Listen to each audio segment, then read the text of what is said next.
Korang perasan tak harga emas hari ni? Memang gila betul lah. Baru saja tadi, spot emas dunia memecahkan rekod lagi, mencecahlah sampai $4,600 per ounce. Dan ramai tanya dekat Daus, kat mana Daus beli emas? Jadi guys, sebenarnya Daus tidaklah membeli ataupun invest emas fizikal yang kena sorok bawah bantal tu, tapi instead Daus melabur ke dalam AHAM Syariah Gold Tracker Fund melalui app Versa. Jadi AHAM dan juga Versa ini regulated by SC Malaysia, so Daus pun tak risaulah. Dan yang paling best, Versa Gold ni dia patuh syariah, so dah tak perlu ragu-ragu. And then yang paling best sekali, spread dia rendah. Dia tak samalah macam emas fizikal sebab spread dia lebih tinggi. Dekat sini dia lebih cost efficient kalau korang nak invest mengikut harga emas dunia. So dekat sini fee dia hanyalah sekitar 0.33% berbanding dengan platform lain yang emas fizikal spread dalam 2% lebih dan boleh sampai 8% lah kalau korang tahu platform tu. So cara Daus sebab modal Daus tak besar sangat dalam emas ni, so nanti one day bila dah banyak, Daus withdraw lah semua duit yang ada dalam Versa Gold ini kepada bank and then Daus pergilah beli emas fizikal. So at the end of the day, dia lebih kat sini lebih fleksibel lah.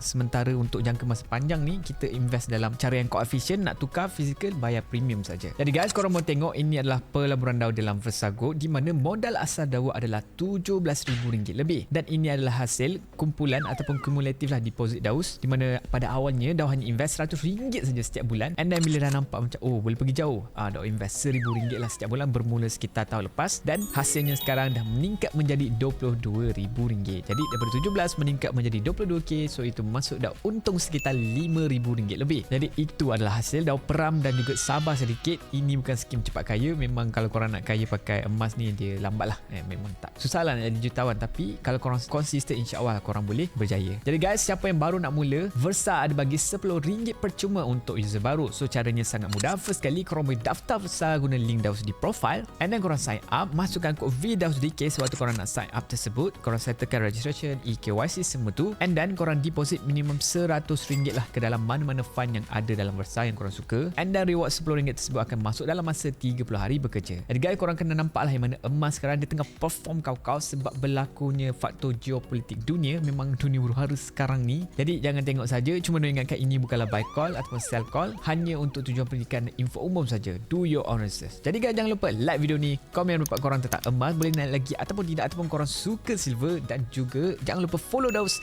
Jumpa lagi korang semua pada video akan datang.